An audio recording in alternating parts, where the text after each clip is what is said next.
एक पंक्तियों से हम आपको एक सूत्र समझाते हैं आज की चर्चा में। रामचरितमानस में एक जगह वर्णन गोस्वामी श्री तुलसीदास जी ने लिखा, पुण्य पुंज बिन मिलहि न संता। इसका अर्थ ये है, जब तक पुण्य उदय ना हो तब तक संत नहीं मिलते। लेकिन दूसरी बात उन्होंने बड़ी विचित्र लिख दी। आगे फिर रामायण में लिखा, बोले बिनु हरि कृपा मिले नहीं संत। बिना भगवान की कृपा के भी संत नहीं मिलते।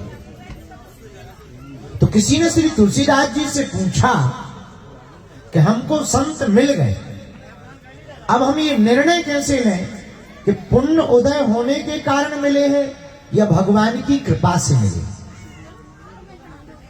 तब श्री तुलसीदास जी ने बहुत अद्भुत बात कही, जो गांधी परिवार के लिए बहुत अनूठी हो सकती। गोस्वामी श्री तुलसीदास जी बोले, सुनो, चलकर तुम संत के पास जाओ तो समझना पुण्य उदय हुए हैं, और संत या भगवंत की कथा चलकर तुम्हारे घर आवे तो समझना भगवान की कृपा तुम पर हुई है। भगवान की कथा घर में आ जाए। भागवत जी तो साक्षात श्री ठाकुर जी का ही स्वरूप है। गोविंद की श्याम लता भागवत के श्याममयी अक्षर अक्षर में समाई ऐसी कथा है भागवत जी। अच्छा, भागवत जी में केवल भगवान की कथा नहीं, भागवत की इसीलिए ज्यादा चर्चा है क्योंकि इसमें भक्त की भी कथाएं, भक्त के बाद भगवान की कथाएं। पहले बहलाद जी की चर्चा आती, पहले ध्रुव जी की चर्चा आती, पहले नव योगेश्वरों की चर्चा आती, सृष्टि प्रक्रिया वर्णन की चर्चा आती है, इसके बाद में ठाकुर जी की चर्चा आती है। पहले भक्त भागवत में प्रकट होते हैं, फिर भगवान प्रकट होते हैं, इसलिए भागवत है।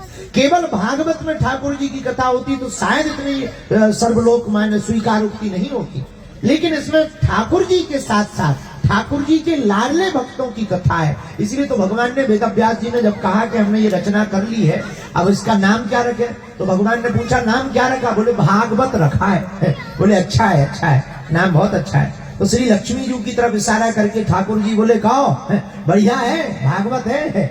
और श्री किशोरी जी लक्ष्मी नाम ही नहीं है, तो देवी जी को नाम नहीं है, कथाता नहीं है। वेदव्यास जी बोले नहीं, श्री किशोरी जी की भी चर्चा है, कई जगह पर है। तो श्री किशोरी जी बोली, इसमें हमारा नाम ही नहीं आया सैन बोर्ड पे, पहले तो भागवत बोल लिखा है तो हम नहीं जाएंगे, ना हमें कोई आनंद आएगा। तब श्री वेदव्यास जी को भगवान ने आज्ञा दी कि इसका नाम भागवत भरनी थोड़ा और जोड़ो, इनका नाम आगे लिखो। तब बाद में जोड़ा गया श्रीमद। श्री मतलब लक्ष्मी, मद मतलब चढ़ जाना। चढ़ जाने का मतलब तुम लोग उल्टा मत समझ लेना, तुम कहोगे चलो नहीं मुग्गा माता की जय हो गया। नहीं, मद का अर्थ चढ़ जाना तो है, पर मद कई प्रकार का होता है। पद का भी मद होता है, कई लोगों को रूप का मद होता, कई लोगों को ज्ञान का मद होता, कई लोगों को शक्ति का मद होता, कई लोगों को पावर का मद होता। लेकिन भागवत में बड़ा अद्भुत प्रयोग हुआ। पहले श्री का प्रयोग हुआ, श्री मतलब लक्ष्मी, पर दूसरा मद का प्रयोग हुआ। अरे भाई, लक्ष्मी का भी तो मद चढ़ सकता है। बोले नहीं, जिसके ऊपर लक्ष्मी जी की कृपा हो और भक्ति का रंग चढ़ जाए, लेकिन वो भागवत की शरण में आ जाए तो वो कभी टूट नहीं सकता है, कभी गिर नहीं सकता है।